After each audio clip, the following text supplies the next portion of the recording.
చంద్రబాబుకు CM Revanth phone సత్సంబంధాలు కొనసాగాలని ఆకాంక్ష. తెలంగాణ సీఎం రేవంత్ రెడ్డి ఏపీలో కాబోయే సీఎం చంద్రబాబుకు గురువారం ఫోన్ చేసినట్టు తెలుస్తుంది. మొన్న వెలువడిన ఎన్నికల ఫలితాలలో టీడీపీ భారీ మెజార్టీతో విజయం సాధించింది. దీంతో చంద్రబాబు సీఎంగా ప్రమాణ స్వీకారం చేయబోతున్నారు. ఈ నేపథ్యంలోనే రేవంత్ రెడ్డి చంద్రబాబుకు ఫోన్లో అభినందనలు తెలిపినట్టు సమాచారం. అదేవిధంగా రెండు రాష్ట్రాల మధ్య సత్సంబంధాలు కొనసాగాలని ఆకాంక్షించినట్టు తెలుస్తుంది. ఇక గతంలో రేవంత్ రెడ్డి టీడీపీలోనే పనిచేసిన సంగతి తెలిసిందే. చంద్రబాబుతో ఆయన దగ్గర సంబంధాలున్నాయి. తెలంగాణలో కాంగ్రెస్ పార్టీ గెలిచిన తర్వాత గాంధీ భవన్ లో టీడీపీ కార్యకర్తలు చేరి ఆ పార్టీ జెండాలను సైతం ఎగరవేశారు.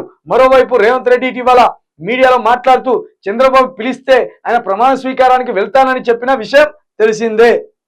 ఇద్దరు గురు శిష్యులు, లేకపోతే స్నేహితులు, లేకపోతే ఓటుకునే కేసులో ఇద్దరు నిందితులు. ఓ రేవన్, ఓ రేటు. మా బాస్ పంపించిండు, నా మీద కత్తి పెట్టిండు.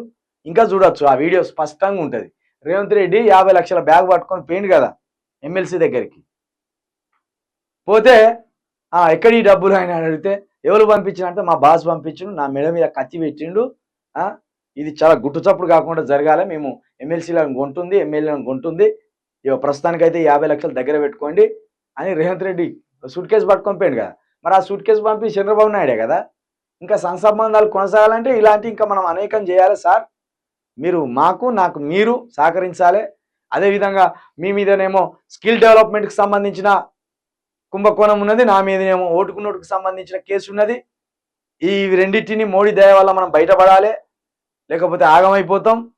ఇది అరుదైన ఘటన, ఇది రాజకీయాల్లో అరుదైన ఘట్టం. ఇది గురు శిష్యులు అనుకోవచ్చు, లేకపోతే ఒక పార్టీకి సంబంధించిన వాళ్ళు కావచ్చు. గతంలో టీడీపీలో నుండి ఎమ్మెల్యేగా గెలిచిన రేవంత్ రెడ్డి అదే టీడీపీ పార్టీకి సంబంధించి ఒక 30-40 సంవత్సరాలుగా అధ్యక్షుడిగా ఉన్న ఇదే చంద్రబాబు నాయుడు, ఆయన ఆ రాష్ట్రానికి సీఎం అయింది, ఈయన ఈ రాష్ట్రానికి సీఎం అయింది. ఒక పార్టీ నుండి విడిపోయిన వాళ్ళిద్దరు.